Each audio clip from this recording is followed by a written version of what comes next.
كنتم خير أمة أخرجت للناس تأمرون بالمعروف وتنهون عن المنكر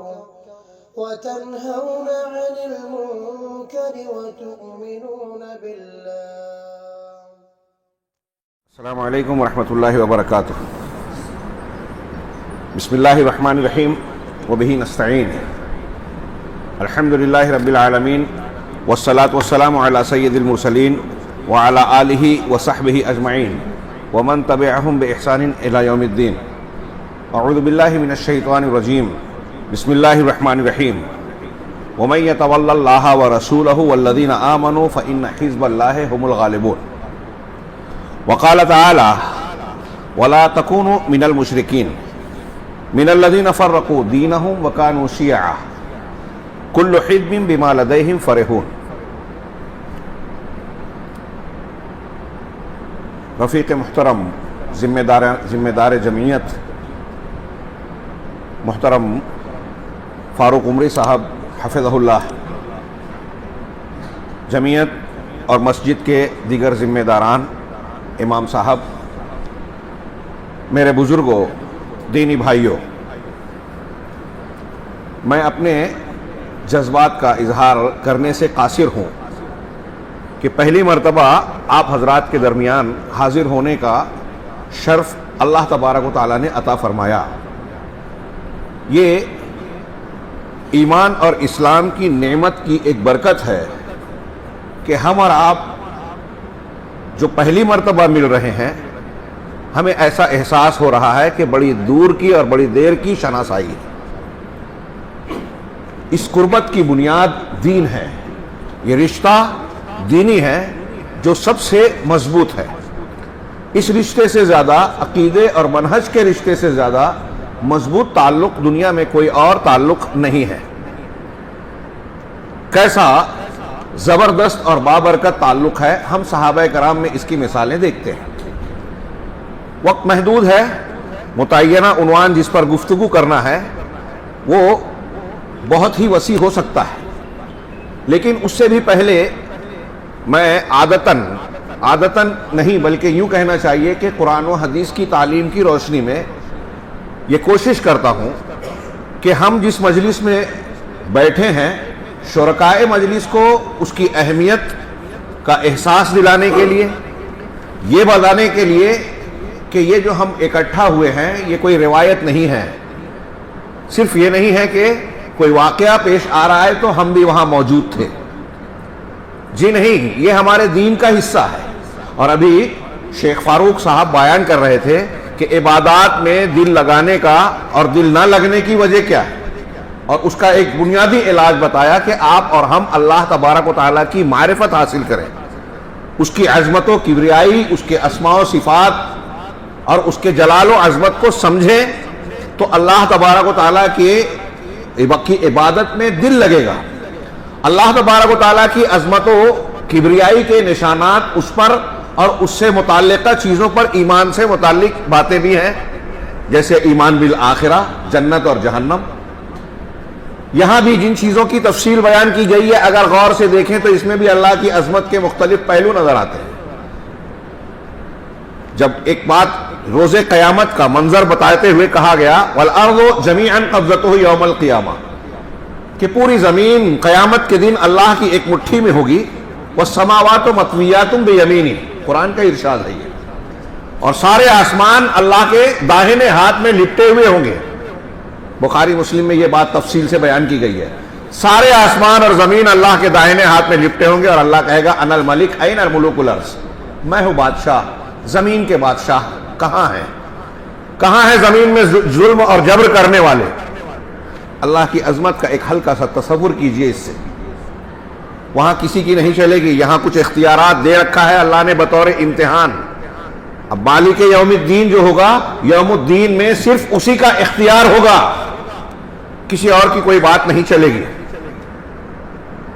رب کی عظمت و کبریائی کا یہ ایک نشان، اور پھر اس کے بعد حساب و کتاب اور اس عظمت کے نشان میں ایک یہ کہ دنیا میں سب سے زیادہ اعلیٰ درجے کے جو بندے ہیں انبیاء کرام، ان کا معاملہ یہ ہوگا کہ نفسی نفسی نفسی کہتے ہوں گے اور کسی کو جرأت لب کشائی نہیں ہوگی بغیر اجازت کے. آدم علیہ السلام سے لے کر حضرت عیسیٰ علیہ السلام تک، بلکہ سید المرسلین جناب محمد رسول اللہ صلی اللہ علیہ وسلم تک لوگ آئیں گے. ہر ایک معذرت کرے گا، مجھے اپنی فلاں خطا اور غلطی یاد آ رہی ہے اور میرا رب آج اتنا غضبناک ہے کہ نہ پہلے ہوا تھا نہ بعد میں اتنا غضبناک ہوگا، مجھے اپنی فلاں غلطی یاد آ رہی ہے، میں نہیں جانتا میرے ساتھ کیا ہوگا. تصور کیجئے، یہ ہمارے لیے کہانی نہیں ہے، ایک ٹھوس حقیقت ہے جو جناب محمد رسول اللہ صلی اللہ علیہ وسلم کی ثابت شدہ حدیثوں سے یقینی حیثیت رکھتی ہے ہمارے نزدیک. تصور کیجئے اس منظر کا، ہم اور آپ کہاں ہوں گے، کیا ہوں گے، رشتہ دار ایک دوسرے سے بھاگتے ہوں گے، اور پھر اگلا مرحلہ ہر شخص کو اس اگلے ان مراحل سے گزر کے جنت جہاں کی نعمتیں ناقابل تصور ہے، دائمی ہے، جہاں اکتاہٹ نہیں ہوگی، وہاں زمین کا ایک حصہ، ایک کمان کا حصہ اللہ کے رسول نے فرمایا کہ دنیا اور دنیا کے اندر موجود تمام نعمتوں سے افضل ہے، ایک کمان کی جگہ. کتنی عظیم الشان نعمت ہے، اسے فراموش کر کے ہم دنیا میں مر کھپ رہے ہیں، اس کے لیے مرے جا رہے ہیں. اگر دنیا بہت کما بھی لی تو مر جانا ہے، چھوڑ کے جانا ہی ہے.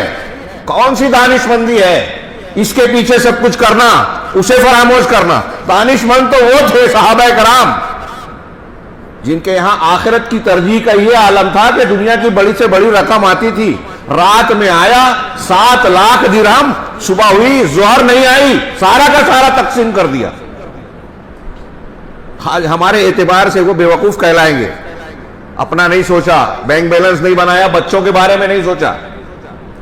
سوچتے تھے، انہیں بھی محبت تھی بچوں سے، لیکن اس محبت میں بچوں کو وہ کیا سکھاتے تھے؟ عمر بن عبدالعزیز نے اپنے 11 بیٹوں سے موت کے وقت کہا کہ زیادہ پراپرٹی چھوڑ نہیں رہا ہوں اور مجھے اس کا دکھ بھی نہیں ہے، اگر تم لوگ برے ہو تو اس بات کا اندیشہ ہے کہ برائی میں میرے پیسوں کا استعمال کرو گے، یہ اچھی بات نہیں ہوگی، اور اگر تم لوگ نیک صالح اچھے ہو دیندار ہو تو کوئی پرواہ اور فکر کی بات ہی نہیں ہے، کیونکہ قرآن میں اللہ کا وعدہ ہے اللہ یتولی الصالحین، اللہ نیک لوگوں کا نگراں ہے، والی ہے، دوست ہے، تو وہ تمہاری دیکھ بھال کر لے گا. راوی کہتے ہیں کہ ان کے انتقال پر ایک بیٹے کے حصے میں 1 دینار آیا اور زیادہ دن نہیں گزرا کہ میں نے دیکھا کہ ان کے بیٹے ہزاروں اور لاکھوں دینار کی تجارت کر رہے ہیں. اپنے بچوں کو، نوجوانوں کو دین سکھائیے، اس سے مستقبل کو جو تحفظ اور سیکورٹی ملتی ہے نا، آپ بڑی سے بڑی پراپرٹی دے دیں، اگر آپ نے سلیقہ نہیں سکھایا، دین نہیں بتایا تو آن کی آن میں وہ تباہ ہو سکتی ہے. اور بلڈنگ والا دیر نہیں لگتی فٹ پاتھ پر آ جاتا ہے. یہ چیزیں محفوظ نہیں ہیں اور یہ چیزیں دیر پا نہیں ہیں. ہمیں اپنے آپ سے، اپنی اولاد سے، رشتہ داروں سے محبت ہے تو زیادہ فکر اس بات کی کرنا چاہیے کہ آخرت کی، کہ دنیا کی تعمیر ہو، جنت کے حصول میں ہم ان کو آگے بنائیں، اور جہنم جس کا عذاب انتہائی ہولناک ہے، دہشت ناک ہے، جس کا حقیقی تصور اگر یقین کی طرح ہم ایمان کے ساتھ کریں تو ہمارے رونگٹے کھڑے ہو جائیں، نیند ہم سے اچاٹ ہو جائے، آنکھوں سے آنسو کا سلسلہ نہ رکے، جیسے صحابہ کرام کا معاملہ تھا. ڈامر سے زیادہ کالی، وہاں جانے والا آدمی موت کو پکارے گا، وَيَأْتِيهِ الْمَوْتُ مِنْ كُلِّ مَكَانٍ وَمَا هُوَ بِمَيِّتٍ، موت ہر طرف سے آئے گی، رواں رواں روے روے سے آئے گی، ایک ایک انگلی کے ایک ایک حصے سے آئے گی، تفسیر سلف کی تفسیر کے مطابق. لیکن وَمَا هُوَ بِمَيِّتٍ، وہ مرے گا نہیں، وہاں سے غائب نہیں ہو سکے گا، وہاں سے بھاگ نہیں سکے گا، چیخے گا، چلائے گا، ربنا اخرجنا نعمل صالحا غیر الذی کنا نعمل، پروردگار ہمیں اس جہنم سے، اس عذاب سے نکال دے. اب جائیں گے تو ایک موقع دے دے گا نا، تو ہم وہ عمل نہیں کریں گے جو پہلے کرتے تھے، اب اچھا عمل کریں گے. کہا جائے گا کلا اولم نعمرکم ما یتذکر فیہ من تذکر، کیا ہم نے تمہیں اتنی عمر نہیں دی تھی کہ اس میں جو نصیحت حاصل کرنا چاہتا، سدھرنا چاہتا، وہ سدھر سکتا تھا. وجاءکم النذیر، اور ڈرانے والا رسول بھی آیا تمہارے پاس، قرآن آیا، اللہ قرآن اور رسول کی تعلیمات کو پہنچانے والے اہل علم اور دعات بھی آئے، ڈرایا. یہ موقع کافی ہے، اب تم کو دوسرا موقع نہیں ملے گا. اللہ تعالی ہمیں جہنم سے بچائے. لیکن یہ کھیل نہیں ہے. عبادات میں دل لگنے والی جو بات تھی، اس کے ساتھ ساتھ میں یہ عرض کروں کہ ہم یہ جو ابھی یہاں اکٹھا ہیں، جیسا کہ میں نے عرض کیا کہ دین کے تعلق اور رشتے کی بنیاد پر، یہ کوئی مذاق نہیں ہے، یہ کوئی سرسری بات نہیں ہے، ہمارے دنیا داری کے امور سے اس کا تعلق نہیں ہے. اس کا تعلق اس کائنات میں ہمارے اور آپ کے وجود کے مقصد سے ہے. رب العالمین نے ہم سے جو مطالبہ کیا ہے، اس مطالبے کو سمجھنے اور اس کے پورا کرنے کی کوشش سے ہے. اس سے زیادہ سنجیدہ مجلس اور سنجیدہ گفتگو کوئی ہو ہی نہیں سکتی. لہذا اس سے زیادہ دلچسپی کسی اور میں لینا یہ عقل مندی تو نہیں ہو سکتی. ہماری یہ مجلس کتنی اہم ہے، یہ گفتگو اس کی کیا وقت ہے، یہ بتانے کے لیے، اس کی توجہ دلانے کے لیے میں نے یہ تمہیدی باتیں عرض کی. اور یہ بھی عبادات کا حصہ ہے، سیکھنا سکھانا. رب العالمین ہماری اس ملاقات کو مفید بنائے. مجھے جو بیان کر رہا ہوں ایسا نہ ہو کہ میرا یہ بیان قیامت میں میرے خلاف وبال بنے کہ آپ لوگوں کو کہتے تھے، آپ خود کرتے تھے وہ کام جس سے منع کیا جاتا تھا.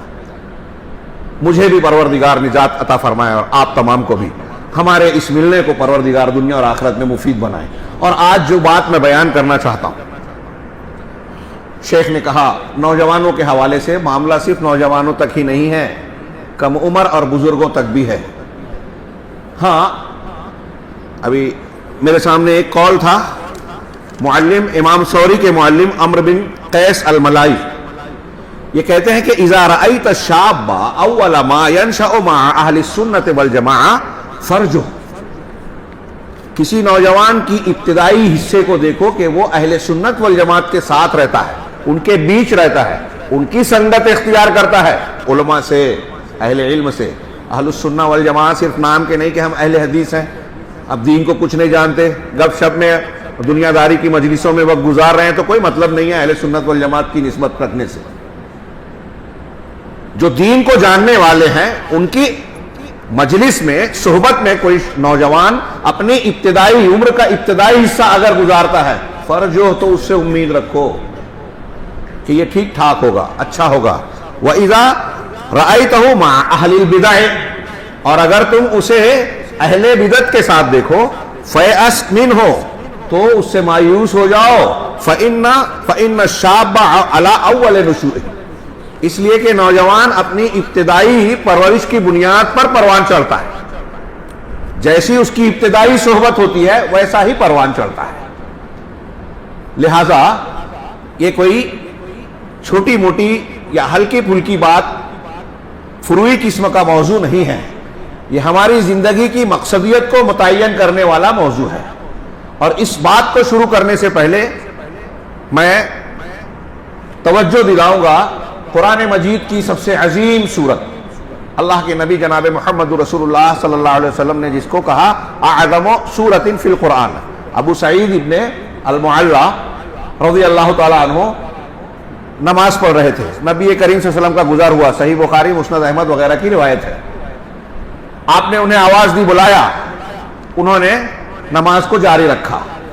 نماز سے فارغ ہو کر آئے، پوچھا اللہ کے نبی جناب محمد رسول اللہ صلی اللہ علیہ وسلم نے کہ میں نے بلایا تھا، آئے نہیں؟ قالا انی کنت اصلی، جواب دیا کہ میں اصل میں نماز پڑھ رہا تھا. اللہ کے نبی صلی اللہ علیہ وسلم نے جواباً اور تعلیماً کہا کہ الم تسمع قول اللہ تبارک و تعالی، کیا تم نے اللہ کے اس قول کو، فرمان کو نہیں سنا؟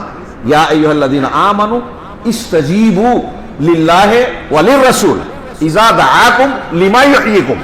اے ایمان والو، اللہ کی اور رسول کی بات کا جواب دو، سنو جب وہ تمہیں پکارے بلائیں اس چیز کے لیے جو تمہاری زندگی کے لیے، تمہارے لیے حیات بخش ہے، تمہاری دلوں کو زندگی دینے والی چیز ہے. نبی کریم صلی اللہ علیہ وسلم نے اس کے بعد بتایا کہ میں مسجد سے نکلنے سے پہلے تم کو قرآن کی سب سے عظیم سورت بتاؤں گا، اور پھر بعد میں بتایا سورہ فاتحہ کے بارے میں. اس حدیث میں بھی جو پہلا حصہ ہے، میں سورہ فاتحہ پر گفتگو کرنے جا رہا ہوں، لیکن پہلے حصے پر بھی غور کیجئے کہ اللہ کے نبی جناب محمد رسول اللہ صلی اللہ علیہ وسلم کہہ رہے ہیں، یاد دہانی کرا رہے ہیں اللہ کے فرمان کے مطابق کہ اگر اللہ اور اس کے رسول کا حکم ہو نفل نماز کے درمیان چھوڑ کر کوئی دوسرا کام کرنے کا، تو وہاں وہ زیادہ اہم ہو جاتا ہے. یہ جنت کا حصول اور جہنم سے بچاؤ کی جو بات ہم نے کہی نا، یہ کوئی کھیل کود نہیں ہے، آسان معاملہ نہیں ہے. اس کے لیے خاردار راستوں سے گزرنا پڑے گا، بدعات سے اپنا دامن کو بچانا، صحیح راستے اور صراط مستقیم پر قائم رکھنا یہ ضروری ہوگا. دین کو سمجھنا ہوگا. دین کے سمجھنے میں یہ دیکھیے، یہاں ایک حدیث ہم نے پڑھی، آپ غور کیجئے کہ نبی پاک صلی اللہ علیہ وسلم اپنے شاگرد صحابی رسول سے کہہ رہے ہیں کہ جب تم نفل نماز پڑھ رہے تھے میں نے آواز دی تو نفل چھوڑ کر آنا تھا. اس سے پتہ چلا کہ اللہ کے رسول کی پکار پر نفل کو ترک کر دیا جائے گا. وہ بھی عبادت ہے، وہ بھی نیکی تھی جو وہ کر رہے تھے. ایک نیکی ہم کر رہے ہیں، اللہ اور اس کے رسول کی پکار کسی دوسرے کام کے لیے اگر ہمیں بلا رہی ہے، اس نیکی کو چھوڑ دینا ہے. آج یہ ایک چھوٹا سا سبق میں نے جمعہ کا خطبہ اس تناظر میں دیا ہے پچھلے، اس ایک چھوٹا سا سبق ہمارے نوجوان بہت ساری جماعتیں سمجھنے کو تیار نہیں ہیں. مسلمانوں کی تنظیمیں عالم اسلام میں جو کام کر رہی ہیں، اخوان المسلمین، جماعت اسلامی، فلاں فلاں فلاں، شرک ہو رہا ہے. فضائل اعمال پہ ہم بات کر رہے ہیں. ان کی محنت کوشش ہو سکتا ہے ان کے اندر خلوص ہو، میں طنز نہیں کر رہا ہوں، تنبیہ کر رہا ہوں. غور کریں نبی کی دعوت کیا کہہ رہی ہے، قرآن کیا کہہ رہا ہے. اگر کوئی قوم شرک کر رہی ہے تو آپ اس سے خطاب کرتے ہوئے فضائل اعمال پر گفتگو کریں گے؟ یہ دعوت کا طریقہ ہے؟ کسی عالم مفتی سے دنیا کے پوچھئے کہ نبی کا یہ منہج ہے کیا؟ پوری جماعتیں اور تنظیمیں دنیا میں یہ کر رہی ہیں، اور جب جوش آتا ہے ہمارے نوجوانوں کو تو مسلمانوں کی پستی اور انحطاط کا سارا الزام یا تو حکام کو دیں گے یا علماء کو دیں گے. جماعت کے ذمہ دار ایسے ہیں، اس لیے ہم یہ ایک ٹرینڈ بن گیا ہے، اور عوام اور اہل جہل کا یہ طریقہ کار ہے. سوال یہ ہے، ایک سوال چھوٹا سا بات کو آگے بڑھانے سے پہلے، کہ اصلاح کا کام کہاں سے ہوگا؟ اماموں کو سدھارنے سے، عالم پکڑ لو، امام جان لو. ہمارے ہندوستان پاکستان میں علماء نشانہ بنتے ہیں.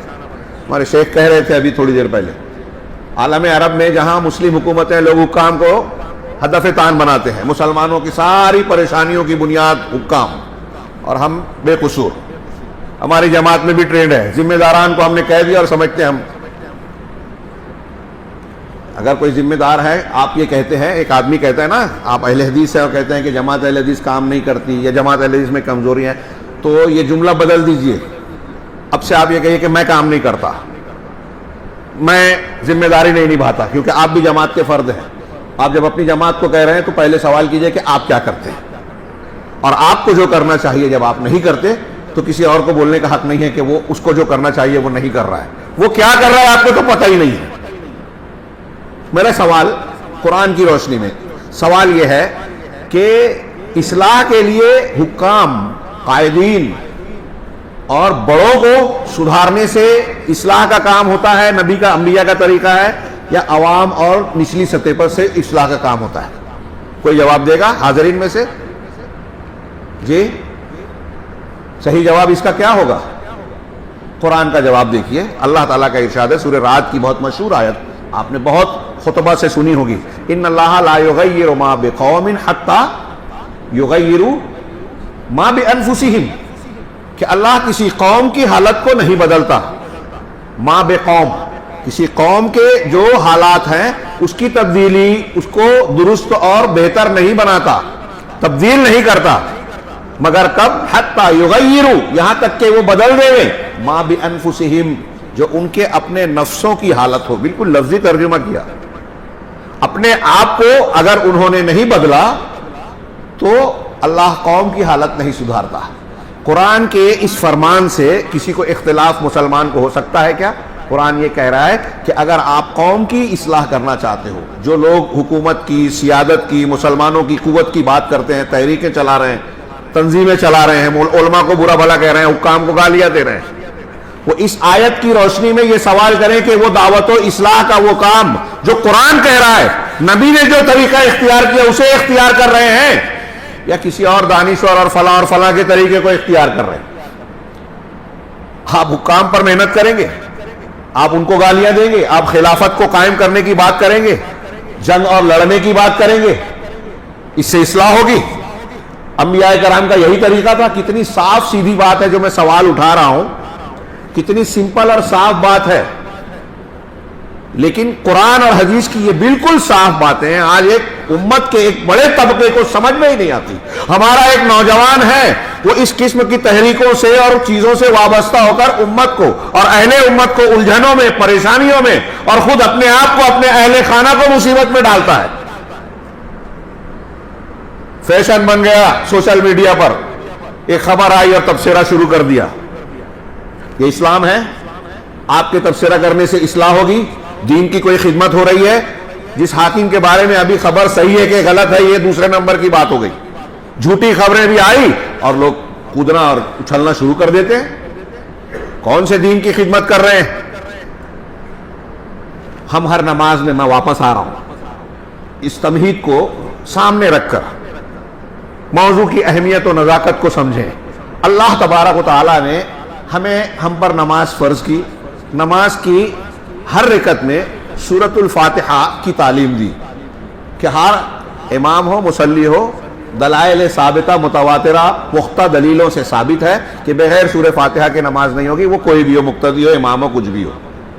لمبی چوڑی کتابیں لوگ لکھ کے مغز ماری کرتے ہیں. صحیح ثابت یہی ہے, سورہ فاتحہ جس نے نہیں پڑھی نماز نہیں ہوگی.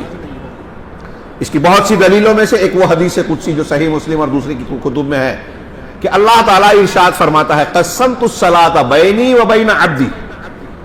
الصلاۃ کو میں نے اپنے, اللہ کہہ رہا ہے, رسول اللہ صلی اللہ علیہ وسلم نقل فرما رہے ہیں, حدیث قدسی ہے, اللہ کہہ رہا ہے کہ نماز کو, الصلاۃ کو میں نے اپنے اور اپنے بندے کے درمیان نصفین, آدھو آدھ, آدھی آدھی تقسیم کر دیا. یہاں الصلاۃ سے مراد کیا ہے؟ آگے جو بیان ہے اس سے واضح ہے کہ سورۃ الفاتحہ. اور عربی میں عام طور سے قاعدہ ہے کہ ایک پورا عمل نماز ہے اور اس کا ایک جز ہے سورہ فاتحہ. سورہ فاتحہ کو کہ ایک جز کو پورے کل کا نام دیا جا رہا ہے, الصلاۃ کہا جا رہا ہے. سورہ فاتحہ ایک ٹکڑا ہے نا نماز کا, اس میں رکوع ہے, سجدہ ہے, قیام ہے, کیا کیا عمل ہے نماز میں. لیکن اس حدیث قدسی میں اللہ تعالیٰ نے پوری نماز کا نام کسے دیا؟ سورہ فاتحہ کو. تو اہل علم کہتے ہیں کہ جب کسی ایک عمل کو, پورے عمل کا جو ایک حصہ ہے, اور اسے پورے عمل کا نام دیا جائے, یہ اس بات کی دلیل ہے کہ وہ اس عمل کا رکن ہے, اس کے بغیر وہ عمل ہو ہی نہیں سکتا. تو سورہ فاتحہ نماز کا رکن ہے, اس لیے اللہ نے کہا قسمت الصلاۃ. اور یہ جو میں استدلال کر رہا ہوں, سیدنا ابو ہریرہ رضی اللہ تعالی عنہ, محدث امت اور فقیہ امت, جن کو کچھ لوگ کہتے ہیں کہ ان کے اندر فقاہت نہیں تھی. یہ فقاہت نہیں تو اور کیا ہے؟ حضرت ابو ہریرہ نے یہ استدلال کیا کہ بغیر سورہ فاتحہ کی نماز نہیں ہوگی. اور اللہ کہہ رہا ہے کہ اپنے بندے اور اپنے آپ کے اپنے درمیان میں نے بانٹا. ہر بندے کے لیے کا امام اور مقتدی الگ الگ نہیں کیا. تو بندے کو نماز میں سورہ فاتحہ پڑھنی ہے. اب الحمدللہ رب العالمین الرحمن الرحیم مالک یوم الدین, 3 آیتوں تک اللہ تعالیٰ کہتا ہے کہ میرے بندے نے میری تعریف کی, حمد کی, میری ستائش کی, میری مجد اور بزرگی بیان کی. اور پھر ایاک نعبد و ایاک نستعین پر اللہ تعالیٰ تعریف کر کے کہتا ہے کہ یہ میرے اور میرے بندے کے بیچ, اور میرا بندہ جو مانگے گا دوں گا. ان تینوں کی ایک لمبی تشریح کی ضرورت نہیں ہے. الحمدللہ رب العالمین, تینوں توحید اس میں سمٹی ہوئی ہے.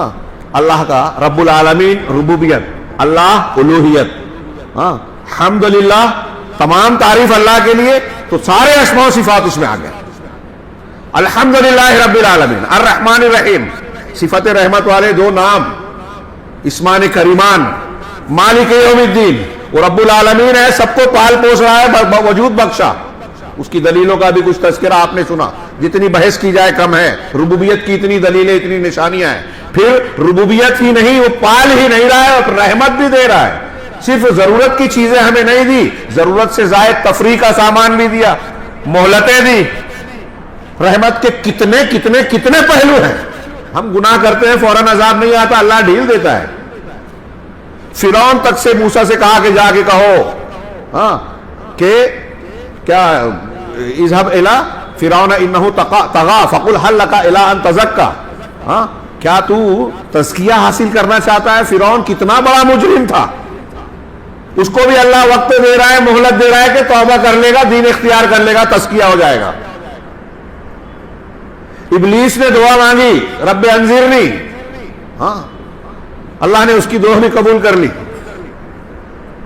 99 قتل والے نے توبہ کے چکر میں 100 قتل کر دیا، اللہ نے اس کی توبہ قبول کر لی۔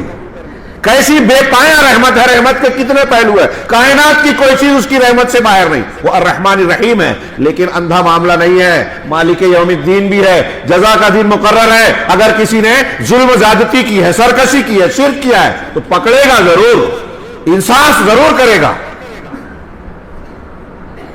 اندھا معاملہ نہیں ہے کہ بس رحمت ہے تو کچھ بھی کر لیں، جزا کا دن کا مالک بھی ہے۔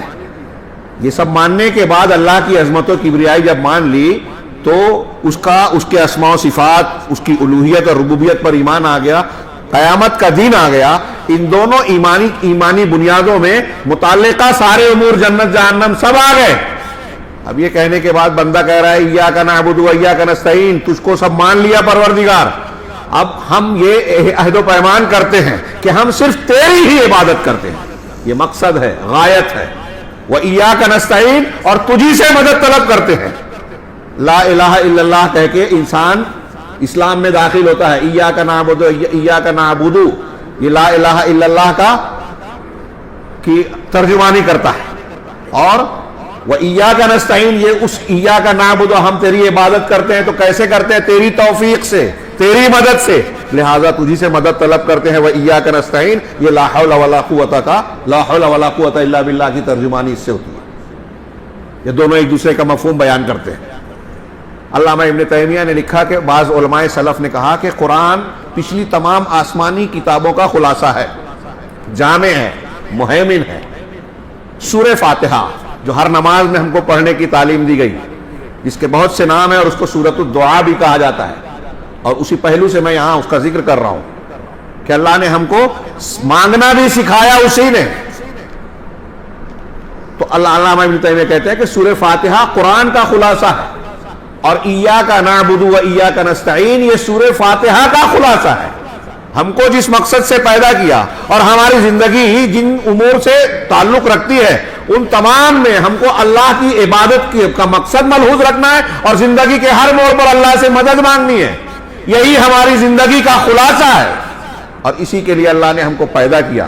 اسی لیے علامہ ابن قیم نے کتاب ہی لکھی مدارج السالکین، بین منازل ایاک نعبد و ایاک نستعین۔ سالکین ہم سفر کر رہے ہیں، چلنے والے، سفر کرنے والوں کے مدارج، ایاک نعبد و ایاک نستعین کے مقامات کے درمیان ہم دین اور شریعت کے جن معاملات کو بھی اختیار کرتے ہیں وہ سب ایاک نعبد و ایاک نستعین کے منازل اور منزل مراحل ہیں۔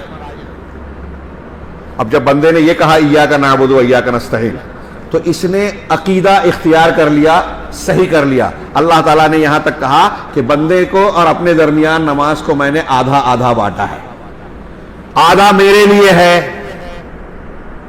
نصف لی بعض روایتوں میں ہے میرے لیے۔ تو یہاں ایاک نعبد و ایاک نستعین تک سے پہلے تک اللہ کی تعریف، اس پر ایمان لا رہے ہیں، توحید کو مان رہے ہیں، اور پھر ایاک نعبد و ایاک نستعین سے اپنے مقصد حیات کا اقرار اور عہد و پیمان کر رہے ہیں کہ جب تو ہی پروردگار پالنہار ہے، تیری رحمت نے ہم کو گھیر رکھا ہے، اور تو ہی فیصلہ کرنے والا ہے قیامت کے دن، دنیا میں جو بھی ہم زندگی گزارنے والے ہیں اس کا اچھا یا برا نتیجہ دینے والا تو ہی ہے، تو تیری ہی عبادت کرتے ہیں، تجھ سے ہی مدد مانگتے ہیں۔ کہا یہ دونوں کے بیچ میں ہے، اللہ کا اور بندے کا، خالق کا اور مخلوق کا تعلق یہ قائم ہو رہا ہے۔ یہ عہد و پیمان ہے، اسی مقصد کے لیے پیدا کیا۔ یہاں تک اللہ تبارک و تعالیٰ کے تعلق سے ہمارا عقیدہ درست ہوا۔ یہ آدھا اللہ کے لیے ہے تو میں یہ کہہ لیں کہ یہ عقیدہ درست ہوا۔ اب اس کے بعد پروردگار نے دعا سکھائی کہ ایاک نعبد و ایاک نستعین، تم نے جب کہہ لیا تو اب تمہارے لیے یہ دعا ہے، تم یہ دعا مانگا کرو، اہدنا الصراط المستقیم، ہمیں سیدھے راستے پر چلا، ہدایت دے، رہنمائی کر۔ ہدایت دینے کا 3-4 معنی، الہمنا، ارشدنا، دلنا، یہ تفسیر میں اہل تفسیر نے یہ الفاظ استعمال کیے، ہماری رہنمائی کر، ہم کو توفیق دے، الہام کر یعنی توفیق دے، وفقنا، اور اس پر قائم رکھ، نماز پڑھ رہے ہیں, اللہ کو مانتے ہوئے دعا کر رہے ہیں, تو پہلی ایمان تو ہے نا. اب کیوں کہہ رہے ہیں اہدنا الصراط المستقیم؟ یعنی اس صراط مستقیم پر قائم رکھ. میں نے بہت بیان کیا اور اس کو دہرانے میں کوئی تکرار بار بار کرنے میں مذائقہ نہیں سمجھتا کہ اس کی ضرورت ہے.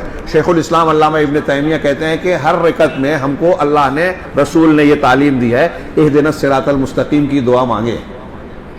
اس کا مطلب یہ ہوا کہ اللہ اور رسول ہم سے اور آپ سے یہ بہتر جانتے ہیں اور یہ بتا رہے ہیں کہ اس دعا کی ہم میں سے ہر شخص کو, مرد اور عورت کو, جوان بوڑھے کو, بچے کو, ہر ایک کو ضرورت ہے اس دعا کی.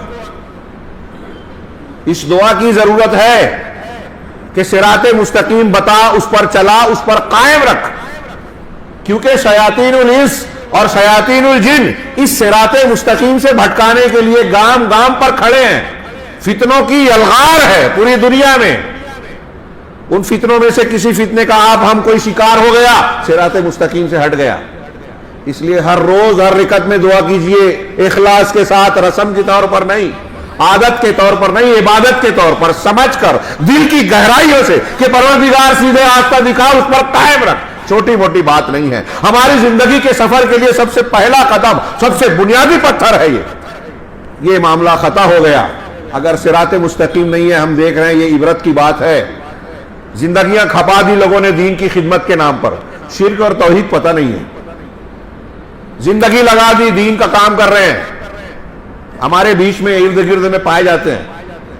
میں مذاق اور تردید کے طور پر نہیں, ہمدردی کے طور پر کہہ رہا ہوں, انہیں سمجھایا جائے.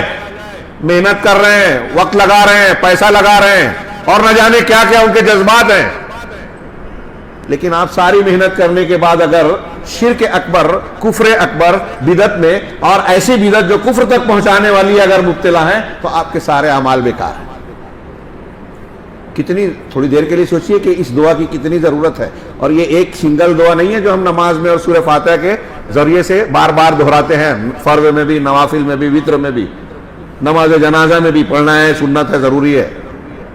جو نہیں مانتے غلط کرتے ہیں. تو یہ ثابت شدہ ہے. اس کے علاوہ کتنی جگہ یہ دعائیں ہیں. اللہم انی اسألک الہدی والتقی والعفاف والغنی. کون دعا مانگ رہا ہے؟ نبی پاک صلی اللہ علیہ وسلم سکھا رہے ہیں صحیح مسلم میں. حضرت ابن مسعود غالباً کہتے ہیں, ابن عمر, ابن مسعود رضی اللہ تعالیٰ عنہ, کہ اللہ کے رسول یہ دعا مانگا کرتے تھے, اے اللہ میں ہدایت, تقوی, عفاف, پاک دامنی اور غنا مانگتا ہوں. اہل علم نے تصریحاً کہا کہ جس کو یہ چار چیز مل گئی دنیا اور آخرت میں کامیاب. اللہم انی اسألک علم, ہدایت کیا ہے؟ اہل علم نے کہا, عبد الرحمن بن ناصر کہتے ہیں کہ ہدایت صحیح علم ہے. صحیح علم حاصل کیجئے, نوجوان پہلے علم حاصل کریں. پھر اس کے علاوہ اللہ کے نبی صلی اللہ علیہ وسلم کی ہدایت کے مطالبے کی کئی جگہ کئی دعائیں صبح شام کے اذکار میں آپ پڑھیں. اس کے علاوہ ربنا لا تزغ قلوبنا بعد اذ ہدیتنا, ہمارے ہدایت دینے کے بعد پروردگار ہمارے دلوں کو ٹیڑھا نہ کر. ہدایت پر قائم رکھنے کی دعا.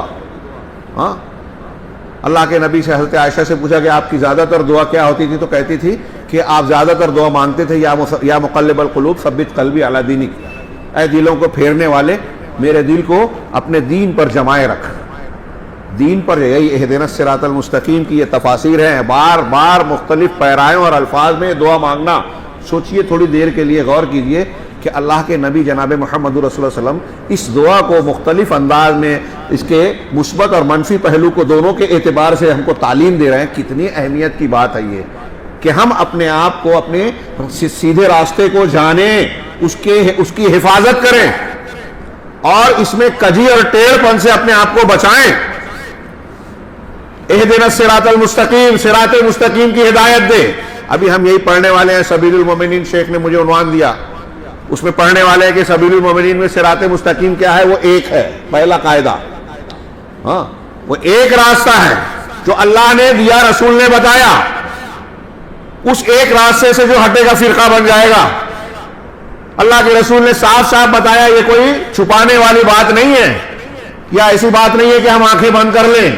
نبی نے بتایا ہے تو ہمیں بھی بتانا ہے, جاننا ہے کہ 73 فرقے ہوں گے, سب جہنم میں جائیں گے سوائے ایک کے. ایک ہی صراط مستقیم والا ہے. وَأَنَّ هَذَا صِرَاطِي مُسْتَقِيمًا فَاتَّبِعُوهُ, قرآن کہتا ہے یہ میرا سیدھا راستہ ہے، اسی ایک کی اتباع کرو، وَلَا تَتَّبِعُوا السُّبُلَ، دوسرے راستوں کی پیروی نہ کرو۔ آج سبل کی تفسیر اٹھائیے، سلف کرتے ہیں کہ سبل سے مراد بدعات ہیں، احوا ہیں، خرافات ہیں، صراط مستقیم سے ہٹ کر جو لوگوں نے مختلف راستے اختیار کر رکھے وہ سب سبل ہیں، صراط مستقیم سے ہٹے ہوئے ہیں، کوئی زیادہ دور ہے کوئی تھوڑا دور ہے لیکن ہٹے ہوئے سب ہیں۔ جو نبی اور قرآن کے طریقے سے ہٹ گیا وہ صراط مستقیم سے ہٹ گیا، اور آج ہمارے گرد و پیش میں دین کے نام پر دین کی محنت کرنے والے۔ عبد الرحمن بن ناصر السعدی نے اہدنا الصراط المستقیم کی تفسیر کرتے ہوئے، میں نے ابھی کئی جگہ درس میں نقل کیا، آپ نے اور علماء سے بھی سنا ہوگا، پڑھا ہوگا تفسیر سعدی میں، وہ کہتے ہیں کہ اہدنا الصراط المستقیم کا دو معنی، اس میں صلہ نہیں لیا بتایا اللہ نے، الا من فی، یہ صلہ بولتے ہیں، اہل عربی جاننے والے جانتے ہیں، تو کہا کہ یہاں صلہ نہیں ہے، لہذا دونوں معنی اس میں آئے گا، اہدنا الی الصراط المستقیم، کہ ہمیں سیدھے راستے کی طرف رہنمائی کر۔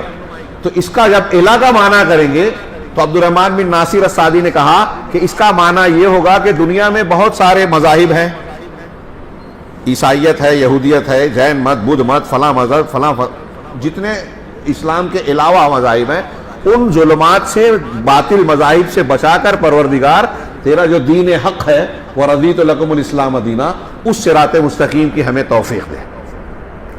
چھوٹی موٹی نعمت نہیں ہے۔ اگر تفصیل میں نہ جاتے ہوئے صرف میں جو اکثر ایک سوال کرتا ہوں، غور کیجئے کہ مسلمان کے بجائے کسی غیر مسلم گھر میں پیدا ہوتے ہم کیا ہوتے؟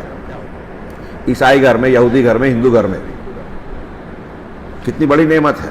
تو اہدنا الی کا معنی ہوگا کہ ان مذاہب سے بچا کر دین اسلام پر قائم رکھ، اس کی توفیق دے۔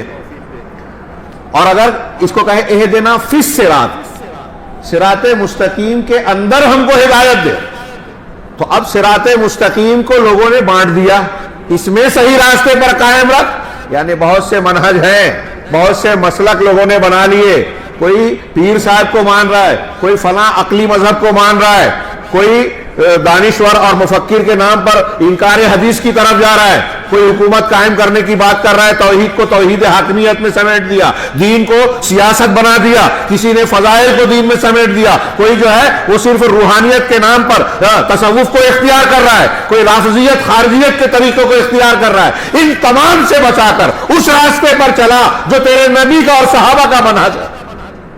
چھوٹی بات نہیں ہے۔ ابھی دو مقامات پر میں نے پیش کیا، میں اس لیے ذکر کرتا ہوں کہ میں نے پیش کیا، آج کل یہ جو سنا جاتا ہے، سننے والے کہیں گے کہ بار بار بات کو دہراتے ہیں، بار بار بات کو دہراتے ہیں، لیکن یہ دہرائی قرآن کا بھی اسلوب ہے۔ امام ابو العالیہ ایک تابعی ہے، وہ کہتے ہیں کہ اللہ نے مجھ پر دو نعمتیں کی، اختصار کے ساتھ، وقت نہیں ہے، دو نعمتیں کی، میں نہیں جانتا کہ اس میں ان دو نعمتوں میں افضل نعمت کون سی ہے، بڑی کون سی ہے۔ ایک یہ کہ انہدانی للاسلام، مجھے اللہ نے اسلام کی ہدایت دی، مسلمان بنایا۔ دوسرے یہ کہ مجھے حروری نہیں بنایا۔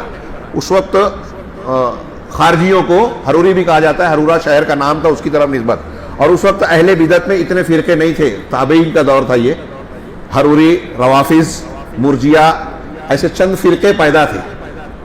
تو مجھے حروری نہیں بنایا، مطلب یہ کہ مجھے بدعتی نہیں بنایا، اللہ کے رسول اور صحابہ کے منہج پر عمل کرنے والا بنایا۔ تھوڑی دیر کے لیے میں کہتا ہوں غور کیجئے کہ ایک تابعی اور بہت بڑے عالم تھے، وہ ان کی تفسیر اور حدیث میں تشریحات میں ان کے اقوال دیکھیے تو ان کے علم کی گہرائی کا اندازہ لگے گا۔ وہ ایک کہہ رہے ہیں اتنے بڑے عالم، ایک آدمی کا دوسرے مذہب سے بچ کر مسلمان ہونا اور ایک آدمی کا اہل بدعت کے مسالک سے بچ کر صحیح منہج والا ہونا، ان دونوں میں سے کون سی بڑی نعمت ہے ہم نہیں کہہ سکتے۔ کتنی بڑی نعمت ہوئی یہ، اللہ تعالیٰ نے اسی نعمت کو اختیار کرنے کی بار بار دعا سکھائی، اہدنا الصراط المستقیم۔ اب صراط مستقیم کون سا صراط مستقیم؟ صراط الذین انعمت علیہم، ان لوگوں کا راستہ جن پر تو نے انعام کیا، ان لوگوں کا راستہ جن پر تو نے انعام کیا۔ انعام یافتہ کون ہے؟ تفصیل کا موقع نہیں، سورہ نساء کی آیت کی روشنی میں من یطع اللہ ورسولہ کیا ہے، فاولئک مع الذین انعم اللہ من النبیین والصدیقین والشہداء والصالحین کے تحت کہتے ہیں کہ انبیاء، صدیقین، شہداء اور صالحین. انبیاء کے بعد صدیقین اور شہداء صالحین میں سر فہرست کون ہے سب سے نیک لوگ؟ انبیاء کے بعد سب سے اونچا درجہ کن لوگوں کا ہے انسانی طبقات میں؟ یہ پوچھ رہا ہوں، ہمارے عقیدے کی چیز ہے. صحابہ کرام. تو اس سے معلوم ہوا کہ سورہ فاتحہ میں ہم کو یہ تعلیم دی جا رہی ہے.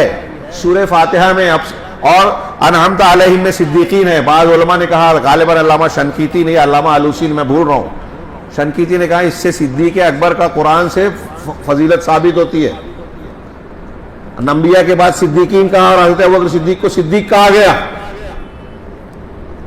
لہذا انبیاء کے بعد ان کا درجہ ہے. اور صدیق میں صدیق اکبر اللہ کے رسول اللہ کے رفیق یار غار اور رفیق، ہر مقام کے رفیق کار. تو انعمت علیہم ان لوگوں کا راستہ جن پر تو نے انعام کیا. تو پہلے صراط مستقیم کیا ہے؟ صراط مستقیم وہ ہے جو قرآن و حدیث میں قرآن و حدیث ہے. ہاں، اتبعوا ما انزل الیکم من ربکم وان ھذا صراطی مستقیما فاتبعوہ. یہ جو آیتیں میں نے پڑھی اور جو چیزیں چھوٹ رہی ہیں، بیسیوں قرآن کی آیتیں سے یہ بات ہے. صراط مستقیم کیا ہے؟ اسلام ہے، قرآن ہے، قرآن کی حدیث کی تشریح حدیث ہے. قرآن اور حدیث صراط مستقیم. اور ان لوگوں کا راستہ جن پر تو نے انعام کیا، اس میں سر فہرست اللہ کے رسول بھی آ گئے اور پھر صحابہ کرام آ گئے. اس کا مطلب قرآن و حدیث کو ویسے ماننا ہے جیسے انعام یافتہ لوگوں نے مانا. میں جس کتاب کے حوالے سے آپ کے سامنے بیان کرنا چاہتا تھا، اب شاید موقع نہ ملے، اب شیخ عبد المالک کی کتاب ہے، اس میں انہوں نے 6 اصول بیان کیے کہ اگر آپ دین کے راستے پر چلنا چاہتے ہیں، اپنے آپ کو فتنوں سے محفوظ رکھنا چاہتے ہیں، دعوت اور تبلیغ کے معاملے میں صاف ستھرا اور اسلام اور مسلمانوں کی ترقی اور سعادت کی ضمانت حاصل کرنا چاہتے ہیں، تو یہ 6 اصول کو دھیان میں رکھنا ہے. اس میں پہلا اصول بتایا کہ طریق ایک ہے، راستہ صرف ایک ہے. بہت سارے راستے ہیں، ہم بولتے ہیں وہ بھی صحیح یہ بھی صحیح. آج کل یہ فیشن بن گیا ہے. مذاہب کے بارے میں کہتے ہیں سارے دھرم سچے ہیں. دنیا کا سب سے بڑا فراڈ ہے، میں بولتا ہوں سب سے بڑا دھوکہ. کوئی کتنا بھی برا مانے، ٹی وی چینل پہ بھی بلایا جائے تو دب کے نہیں بولنا. دیکھا میں نے ایک مضمون میں نے لکھا تھا، ایک صاحب کا فون آیا، کہا کہ کئی غیر مسلم، سب غیر مسلم متفق تھے، ہاں سارے دھرم سچے، ایک مسلمان تھے وہ بول نہیں رہے تھے، سب نے ان کو گھیر لیا لیکن وہ مطمئن نہیں کر پا رہے تھے. کر پائے نہ کر پائے لیکن یہ یقین رکھیں، سیدھا سوال کیجئے کہ کیسے سب کے راستے ایک ہے؟ ایک مذہب ایک چیز کو کہتا ہے کہ یہ پاپ ہے، دوسرا کہتا ہے کہ پنیہ ہے. گناہ اور ثواب دونوں الگ الگ ایک مذہب کے، تو دونوں صحیح کیسے ہوئے؟ آپ تثلیث مانتے ہو، مورتی پوجا کو مانتے ہو، اسلام کہتا ہے یہ مہا پاپ ہے، یہ ایسا گناہ ہے کہ معاف ہو ہی نہیں سکتا. میں نے پنڈت سے کی بات چیت ہوئی تھی، میں نے اپنی کتاب میں درج کیا، وہ یہی کہہ رہا تھا. ہاں، تو کہا کہ سب میں آپ کے اندر بھی بھگوان ہے، پرماتما ہے، یہ ہے وہ ہے.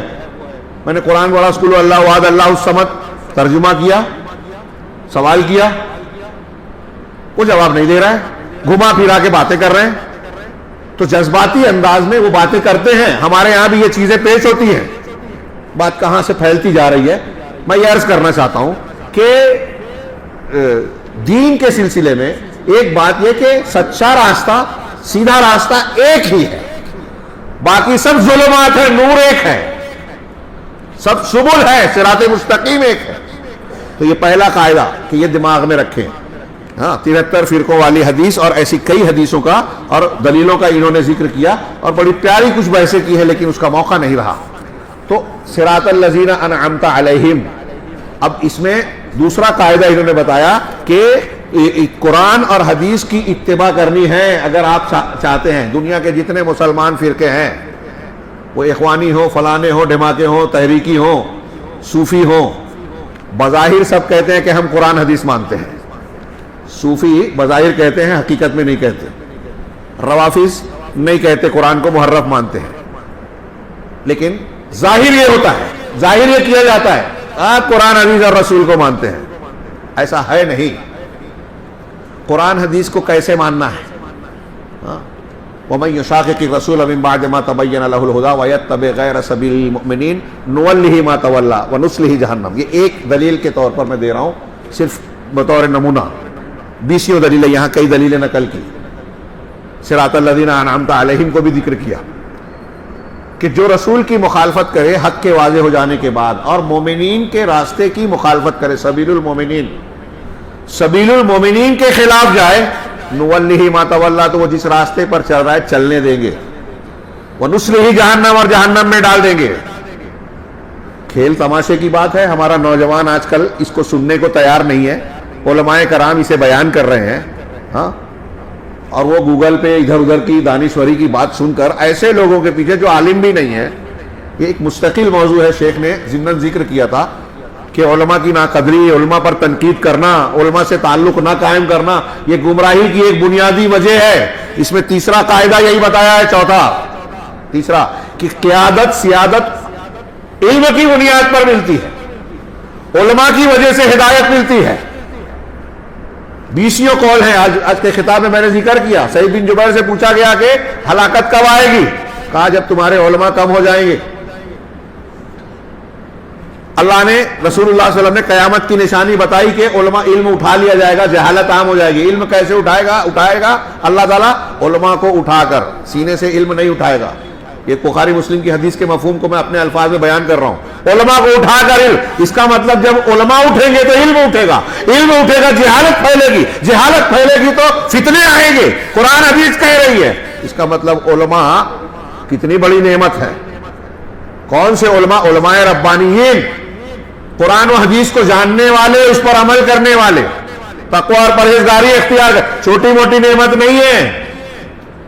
میں نے ابھی نقل کیا کہ جس بستی میں عالم نہیں ہو، بعض علماء نے کہا کہ اس بستی میں رہنا جائز نہیں ہے آدمی کو۔ اگر آپ کے شہر میں عالم نہیں ہے تو وہاں چھوڑ دیجئے، وہ شہر جہاں عالم ہے وہاں جائیے۔ جیسے بستی میں ڈاکٹر کا ہونا ضروری ہے جسمانی علاج کے لیے، روحانی علاج کے لیے، آپ کے بچوں کو دین بتانے کے لیے عالم کا ہونا ضروری ہے۔ لیکن یہ یہود و نصارہ کا ایجنڈا ہے، خارجیوں کا طریقہ کار ہے۔ کاش وقت ہوتا، میں نے کسی خطاب میں بہت تفصیل سے بیان کیا کہ حضرت عثمان غنی رضی اللہ تعالیٰ عنہ پر، یہ سید قطب شہید، جن کو شہید کہتے ہیں، سید قطب، ابو العلا مودودی، ان لوگوں نے حضرت عثمان، حضرت امیر معاویہ کو جو ٹارگٹ کیا نا، یہ خارجیوں نے کیا تھا پہلے۔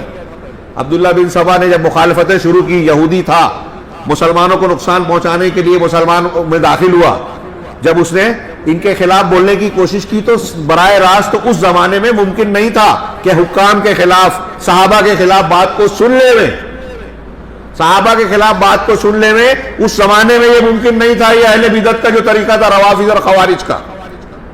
چنانچہ اس نے جا کے جب مصر میں اپنا مرکز بنایا، بہت اختصار کے ساتھ یہ بتانا چاہ رہا ہوں کہ تانے بانے آج کی گمراہی کے، یہ جو ہمارے سوشل میڈیا پہ ہم تنقید کر رہے ہیں، کہاں سے ملتے ہیں؟ یہ رسول کی سنت اور تعلیم نہیں ہے، یہ عبداللہ بن سبا اور خارجیوں کا طریقہ اور منہج ہے۔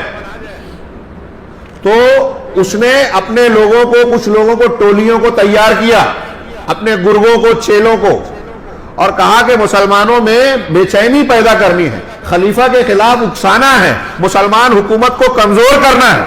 تو اس کے لیے کیا کرنا ہے؟ آپ کو الگ الگ ٹولیاں، 4 ٹولیاں بنائی۔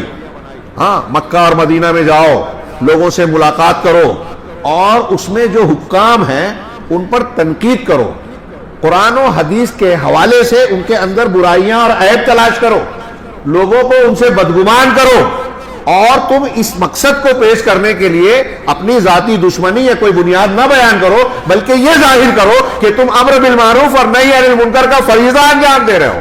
یہ جتنے بھی کرتے ہیں نا سوشل میڈیا پہ اور ادھر، سب اسلام پسندی کا مظاہرہ کرتے ہیں، اسلام کی دعوت غیر اسلامی طریقے سے، اسلامی حکومت قائم کرنا ہے، سعودی عرب کی حکومت ہے، خاندانی ہے، ختم کر دو۔ میں نے کئی لوگوں سے سوال کیا، ہمارے تحریکی دوستوں سے، کہ ٹھیک ہے آپ کے کہنے کے مطابق ختم کر دیں، اب کیسے بنے گی حکومت؟ سیدنا ابوبکر صدیق کو جیسے بنایا گیا ویسے، عمر فاروق کو جیسے بنایا گیا ویسے، حضرت عثمان و علی رضی اللہ تعالیٰ عنہما ان کو بنایا گیا ویسے، کیسے ممکن ہے بتائیے؟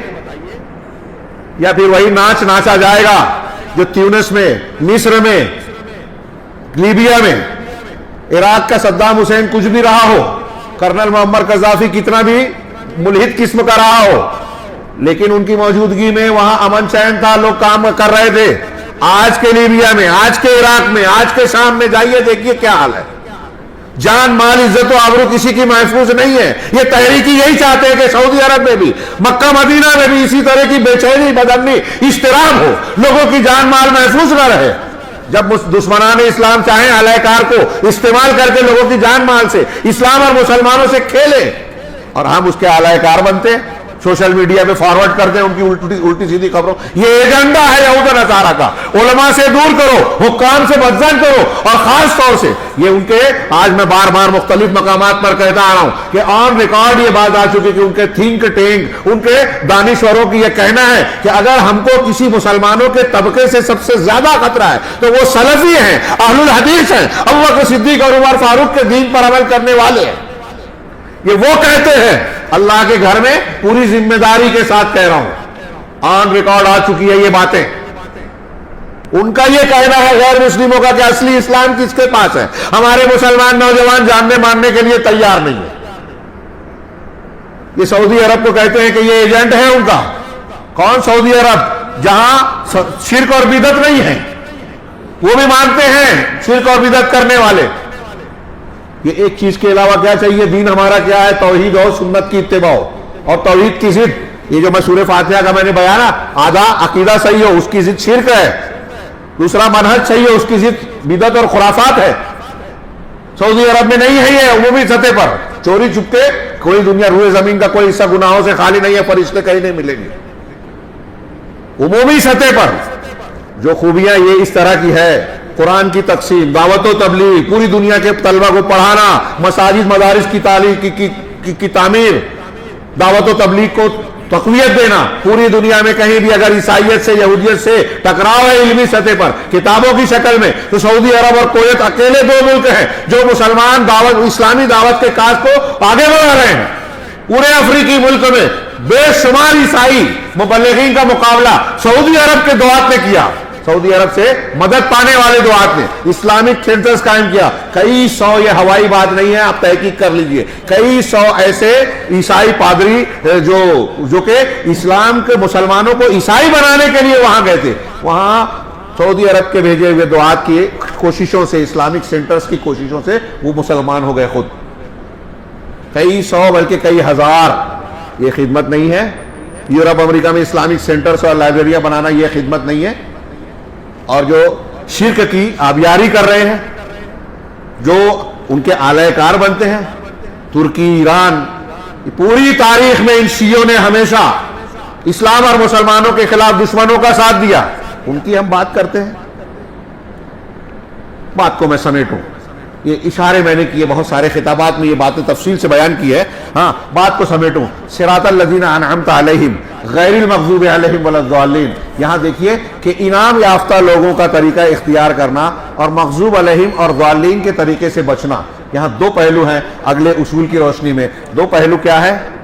ایک یہ کہ جو صحیح منہج کے لوگ ہیں ان کے طریقے پر ہم چلیں, صحابہ تابعین ان میں سر فہرست ہے. قرآن حدیث کو اس طریقے سے مانیں, اس طریقے سے ہر معاملے کو اختیار کریں, دعوت و تبلیغ کا معاملہ بھی. اور اس میں اصل میں صبر کی ضرورت ہوتی ہے, قربانی کی ضرورت. ہمارا نوجوان نا وہ فوری رزلٹ چاہتا ہے. یورپ, امریکہ اور فلاں ملک نے مسلمانوں پہ حملہ کیا تو ہماری طرف سے ایسے ہی منہ توڑ فوراً جواب دیا جائے. دعوت و تبلیغ اور انبیاء کے طریقے کا جواب دینے میں کہتے ہیں کہ اس میں مزہ نہیں آ رہا ہے. نبی کریم صلی اللہ علیہ وسلم اور انبیاء کی سیرتوں کو پڑھیے, کتنے لمبے لمبے عرصے تک صبر کیا, دعوت دی. تو کیا وہ غلط تھا؟ کیا آپ وہاں بھی یہ فتویٰ دیں گے جو آج علماء کو دے رہے ہیں, صحیح منہج والے لوگوں کو دے رہے ہیں؟ خیر, اللہ کے رسول صلی اللہ علیہ وسلم کی مدد, اللہ کے رسول صلی اللہ علیہ وسلم کی اتباع میں اور یہ کتاب و سنت کی اتباع میں مدد ملتی ہے. مسلمانوں کے انحطاط کا فیصلہ ہوتا ہے. میں نے جمعہ کے خطبے میں لمبا واقعہ بیان کیا کہ جب اللہ کے رسول کی وفات ہوئی, لوگوں نے ابوبکر صدیق سے کہا کہ جیش اسامہ کو واپس بلا لیجئے. ہاں, اللہ کے رسول کی وفات ہو گئی, مدینہ کے ارد گرد کے قبیلے جو ہے وہ مرتد ہو رہے ہیں. تو اگر آپ اس لشکر کو رومیوں کے مقابلے کے لیے بھیج دو گے تو ہمارے یہاں تو بڑا مسئلہ ہو جائے گا. سیدنا ابوبکر صدیق کا جملہ, ہاں, آب زر سے اور تحریکیوں اور ان لوگوں کو لکھنے کی ضرورت ہے, سمجھنے کی ضرورت ہے. وہ ایمان, یہ جو لوگ کہہ رہے تھے ابوبکر صدیق سے کہ کیسے حالات ہیں ادھر ارد گرد کے لوگ مرتد ہو رہے ہیں, لوگ مرتد ہو رہے تھے قبائل. تو حالات کا جو بولتے ہیں نا, خبریں پڑھو, اخبار پڑھ کے لوگ فتوے دیتے ہیں, ٹی وی چینل پہ سچی جھوٹی خبریں, یہ قرآن حدیث کو پڑھنے والوں کو بھی لڑائی کے معاملے میں، جہاد کے معاملے میں علامہ ابن تیمیہ اور ان لوگوں نے دلائل سے بیان کیا کہ عام عالم بھی اس میں فتویٰ نہیں دے سکتا، جاہل تو دور کی بات ہے، خواص کا کام ہے، سیاست عوام کا کام نہیں ہے، یہ جمہوریت اور خارجیت دین نہیں ہے، اسلام نہیں ہے۔ تو سیدنا ابوبکر صدیق سے بھی ان لوگوں نے کہا کہ حالات کا تقاضا ہے کہ فوج کو باہر نہ بھیجو، ورنہ یہ تو حملہ کر ہلہ بول دیں گے مدینہ میں۔ تو ابوبکر صدیق نے جملہ کیا کہا کہ اس ذات کی قسم جس کے ہاتھ میں میری جان ہے، جس لشکر کو رسول اللہ صلی اللہ علیہ وسلم نے روانہ کیا، تیار کیا، اسے میں نہیں روک سکتا، جس جھنڈے کو اللہ کے رسول نے باندھا اسے میں نہیں کھول سکتا، چاہے مدینہ میں کتے ازواج مطہرات کے پیروں تک پہنچ جائیں، نہیں چھوڑ سکتا۔ عقل اور شعور کا، حالات حاضرہ کا تقاضا ایک طرف، اتباع سنت کا طریقہ ہے ایک طرف۔ سیدنا ابوبکر صدیق نے یہ سیکھا تھا اللہ کے رسول کی تعلیم سے کہ رسول کی سنت کو ترجیح حاصل ہے، دنیا کے حالات کچھ بھی ہوں، سنت کی اتباع میں برکت ہے، سنت کی اتباع میں اللہ کی مدد ہے۔ لہذا ابوبکر صدیق نے جب پوری جوش سے، جرت سے اس لشکر کو بھیجا تو کیا ہوا؟ اسامہ کا لشکر اسی روایت میں ہے، اب دیکھیے روایتوں میں کہ جہاں جہاں سے جس قبیلے سے گزرتا گیا وہاں لوگ کہتے کہ ارے یہ رومیوں سے پنجہ آزمائی کرنے جا رہے ہیں، مقابلہ کر رہے ہیں، ہاں ہم تو ان کے سامنے، رومیوں کے لشکر کے سامنے کچھ بھی نہیں ہے، ان کی مدینہ میں بڑی طاقت ہوگی تبھی تو یہ جا رہے ہیں رومیوں سے لڑنے۔ تو ہم چپ بیٹھتے ہیں، دیکھتے ہیں رومیوں کے مقابلے کے بعد کیا ہوتا ہے۔ وہاں پہنچنے کے بعد جیسے اسامہ کو فتح حاصل ہوئی، ان کو فتح ملی، سارے فتنہ سر اٹھانے والے قبائل جو خاموش بیٹھ گئے۔ سیدنا ابوبکر صدیق رضی اللہ تعالیٰ عنہ کی فراست، اور فراست کون سی؟ دینی، رسول اللہ صلی اللہ علیہ وسلم کی اتباع والی فراست، اتباع رسول میں اللہ کی مدد ہے۔ آپ سوچتے ہو کہ ہم ایسے لڑ لیں گے، ویسا کر لیں گے، اور ہمارے مخالفین یہ کر رہے ہیں، وہ کر رہے ہیں، وہ جو بھی کر رہے ہیں، آپ دین کے طریقے میں رہیں، قرآن و حدیث کا اسلوب اختیار کریں، نبی کا اور صحابہ کا منہج اختیار کریں۔ کوئی کتنی بڑی بھی ڈائری لکھنے والا علامہ ہو، اس کے فالوورز ہوں، ہے نا، بڑے بڑے ناموں کے پیچھے ہمارے نوجوان دیوانے ہوتے ہیں، یہ دلیل نہیں ہے، بہت بڑا فریب اور دھوکہ ہے، بہت بڑی مصیبت اور فتنہ ہے۔ ہوش کے ناخن لیجئے، جو میں نے تمہیداً بیان کیا کہ یہ کتنا اہم مسئلہ ہے۔ صراط الذین انعمت علیہم غیر المغضوب علیہم ولا الضالین، اس سلسلے میں کافی کچھ چیزیں بیان کرنی تھی لیکن اس کا موقع نہیں ہے۔ میں صرف ایک بات، ایک قول علامہ ابن تیمیہ کا پیش کر کے کہ ایک تو وہ ہے جو صراط مستقیم والے ہیں، اور ایک وہ جو بگڑے ہوئے ہیں۔ عنوان کے قوس میں ہم نے یہ لگایا تھا کہ تحریکی بدعت، قرآن و حدیث اور صحیح منہج سے جہاں کوئی شخص کسی بھی طریقے پر ہٹتا ہے وہ بدعت والا ہو جاتا ہے۔ اہل اہوا، اللہ تبارک و تعالیٰ نے قرآن میں متعدد مقام پر کہا ہے کہ ہوا پرستی نہ کرو، لا تتبعوا الہوا، خواہش کی پیروی نہ کرو۔ تو اہل علم نے سوال کیا، ایک آدمی دنیا میں جتنے بھی ہیں نا، چاہے وہ صحیح منہج کے لوگوں، کہیں نہ کہیں خطا اجتہادی یا عملی ہو جاتی ہے، تو ایک آدمی کو ہم کب کہیں گے کہ یہ اہل اہوا میں سے ہے، یہ قرآن اور حدیث کے خلاف جا رہا ہے، بدعتی ہے، اس سے تعلق نہیں رکھنا چاہیے؟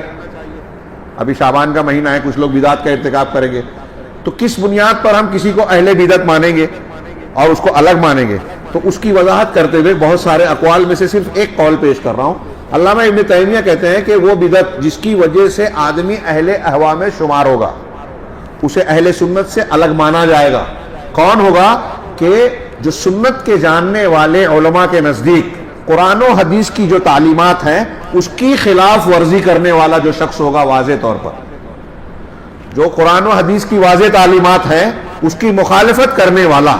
ہاں، امام شاطبی کا ایک قول اگر اس میں جوڑے، اور علامہ ابن تیمیہ کا ایک دوسرا قول بھی ہے جس کا پیش کرنے کا موقع نہیں ہے، 3 قول میں نے لکھ کے لایا، تو امام شاطبی کہتے ہیں کہ وہ بدعت جس کی بنیاد پر مسلمانوں میں اختلاف پیدا ہو، اور اس کی بنیاد پر آپ نے کوئی بدعت اختیار کی کسی نے، اور اس کی بنیاد پر وہ دوستی اور دشمنی کر رہا ہے، ولا اور برا کر رہا ہے، جیسے اب ایک تحریکی آدمی ہے، ہاں ایک جماعت سے وابستہ ہو گیا، اس کے کچھ اصول ہیں، وہ سید قطب کے، مولانا مودودی کے، فلاں کے اصولوں کو ماننے لگا۔ یہ بھی ایک بڑا لطیفہ ہے، وہ کہتے ہیں قرآن کا شعوری تدبر کرو، مطالعہ کرو، قرآن پڑھنے کی بات کہتے ہیں اور تفہیم قرآن پڑھاتے ہیں، تدبر پڑھاتے ہیں، فی ظلال القرآن، قرآن نہیں پڑھاتے۔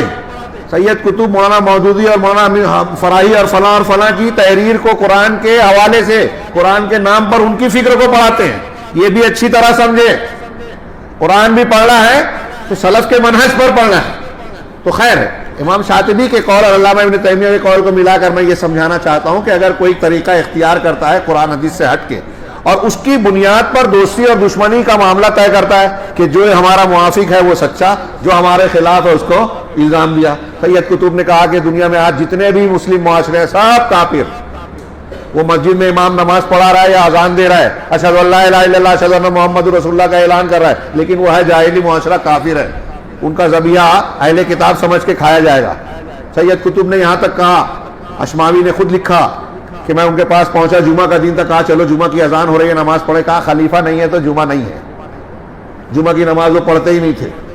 اور ہمارا نوجوان اس کی اور ان کے متعلقین کی فکر کے پیچھے مرا جا رہا ہے، جو جمعہ اور جماعت کے قائل نہیں ہیں، جو حدیثوں کا رد کر رہے ہیں. اور یہ جتنے ہیں، میں آگے کے قول سے ایک بات صرف کہہ کے بات کو ختم کر دوں گا.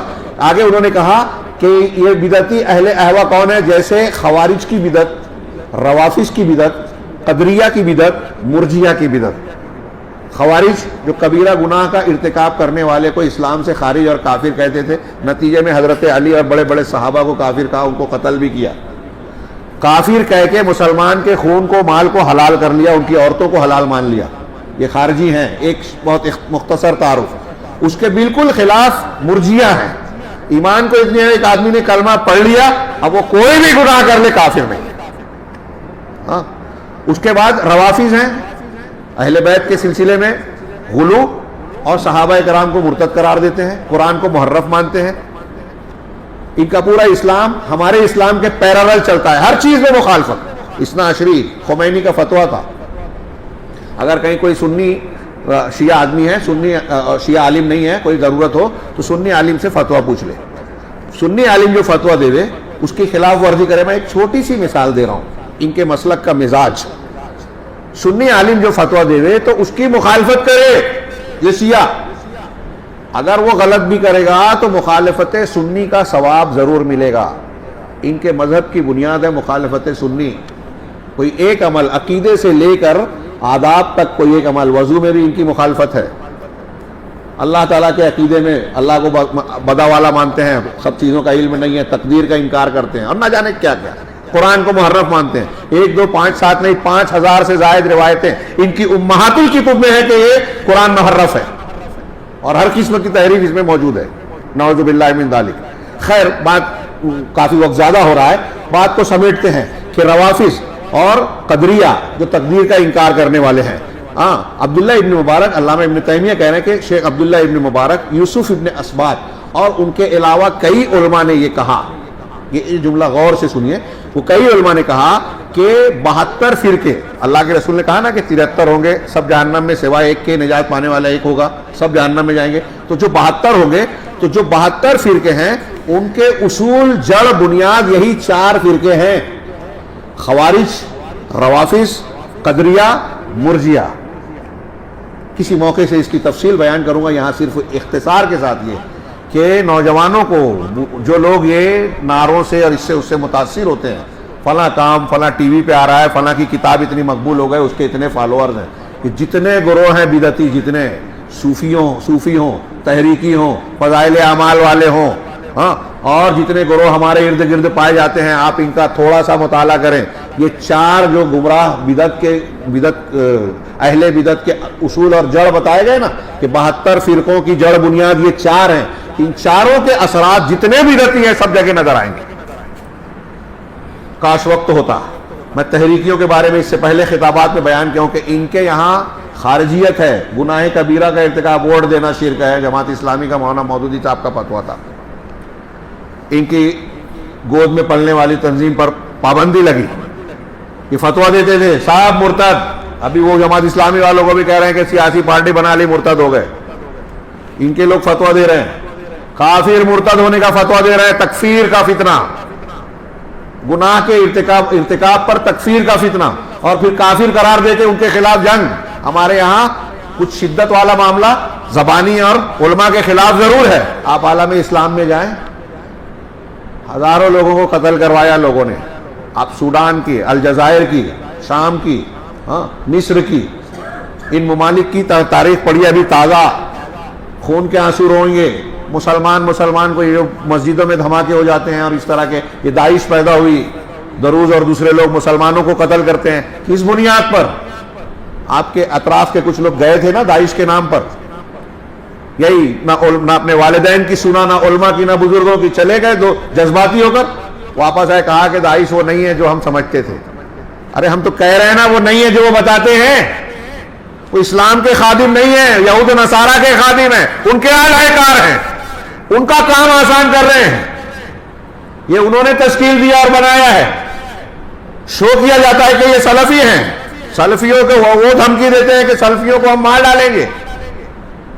سعودی عرب ان کا پہلا نشانہ ہے. اہل حدیث علماء کو وہ زرخرید کہتے ہیں، حیض و نفاس کے علماء کہتے ہیں، شیخ ابن باز، علامہ البانی، ابن عثیمین رحمہ اللہ کو. انہی پر طعن و تشنیع کستے ہیں، انہی کو نشانہ بناتے ہیں، اور پھر انہی کو یہود و نصارہ کا دوست بھی کہتے ہیں. عجیب تضاد ہے. ہمارا نوجوان آنکھ کھولنے کے لیے تیار ہی نہیں.